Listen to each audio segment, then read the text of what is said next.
Wakil Bupati Kepulauan Tanimbar, Dr. Juliana C. Haratwanak, mewakili Bupati Kepulauan Tanimbar, membuka secara resmi kegiatan Gerakan Pangan Murah di Gedung Temarlolan Kota Larat Kecamatan Tanimbar Utara, Kabupaten Kepulauan Tanimbar, Provinsi Maluku, Jumat 21 Maret 2025. Kehadiran Wakil Bupati Kepulauan Tanimbar disambut hangat oleh Camat Tanimbar Utara yang diawali dengan doa adat dari tua-tua adat Desa Ritabel dan Ridol, bertempat di Jembatan Wear letak Owaralan Desa Ritabel.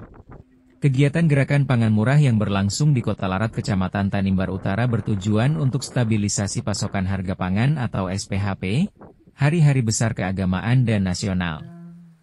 Wakil Bupati Kepulauan Tanimbar didampingi oleh Ketua DPRD Kabupaten Kepulauan Tanimbar, Ketua Komisi 2 DPRD dan anggota, perwakilan pimpinan Forkopimda, pimpinan OPD Lingkup Pemerintah Kabupaten Kepulauan Tanimbar, pimpinan Forkopincam Kecamatan Tanimbar Utara, Camat Tanimbar Utara, Kades Ritabel, Kades Lelingluan, Kades Watidal, Kades Keliobar dan masyarakat di Kota Larat Kecamatan Tanimbar Utara.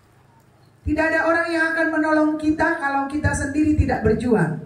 Kita punya tanah dan lahan masih luas, dan program Presiden Republik Indonesia bilang bahwa kita harus mencapai yang namanya kecukupan dan ketahanan pangan. Dan bisa terimplementasi dalam apa? Makanan yang cukup, bergizi, beragam, berimbang, dan aman. Sehubungan dengan hal tersebut, dalam arahan Presiden Prabowo pada Rakornas Bidang Pangan dan Rapat Koordinasi Stabilitas Pasokan dan Harga Pangan tahun 2025, di tanggal 12 Maret tahun 2025, Presiden sudah menginstruksikan agar pemerintah pusat dan pemerintah daerah wajib menjaga kestabilan pasokan harga pangan pokok pada setiap hari besar keagamaan nasional. Khususnya menjelang Lebaran tahun 2025 dan juga menjelang Paskah dan hari-hari raya besar nasional maupun nanti di Desember ada menjelang Natal. Dengan cara apa? Dengan cara melakukan kegiatan operasi pasar, gerakan pangan murah, gerakan pasar murah, dan bantuan pangan lainnya, agar stok pangan pokok strategis tetap terkendali dari aspek ketersediaan, distribusi, dan pemanfaatannya. Hadirin yang terhormat, pemenuhan kebutuhan pangan yang aman bagi seluruh masyarakat itu merupakan amanah konstitusi.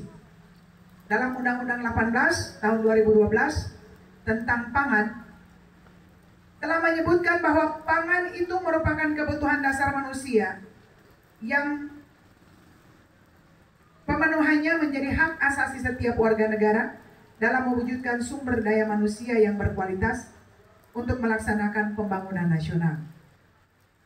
Untuk itulah, dalam menjaga ketahanan pangan, pemerintah berkewajiban menjaga stabilitas dan pasokan harga pangan pokok strategis, termasuk mewujudkan keterjangkauan pangan bagi masyarakat.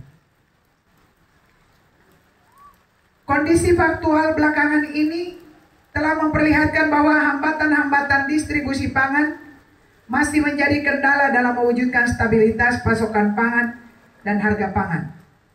Ya jelas, hari ini bawang kita datangkan dari Kupang.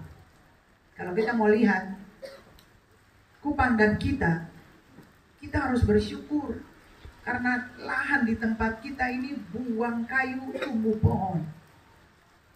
Kita tidak tandus dibandingkan dengan daerah lain. Tapi kenapa kita harus datangkan bawang dari luar? Dulu kapal-kapal keluar dari Tanimbar, dia bawa, kita punya komoditi dari sini, kacang-kacangan, biji-bijian, dan lain-lain, bawa kapal penuh. Tapi hari ini patut dipertanyakan, kalau kita berharap semua dari luar, otomatis pasti sangat mahal. Karena transportasi ke sini tidak setiap hari dan bahan bakar juga perlu beli. Seluruh sistem operasionalnya bukan murah. Jadi kalau ada kenaikan harga, tongsen protes pemerintah, karena pemerintah sudah mulai buat. Harapan kita saling bahu-membahu untuk apa? Bikin masyarakat rajin, ayo tanah-tanah kosong jangan jual. Tanah-tanah kosong mari kita tanami, sehingga kita punya kecukupan pangan. Waktu rakyat punya kecukupan pangan secara mandiri, saya percaya harga bisa ditekan. Pangan murah yang disiapkan oleh pemerintah daerah Kabupaten Kepulauan Tanimbar diantaranya, beras SPHP seharga Rp58.000, beras premium seharga Rp65.000, minyak goreng seharga Rp15.000, gula seharga Rp15.000, bawang merah seharga Rp30.000, bawang putih seharga Rp35.000, telur seharga Rp60.000.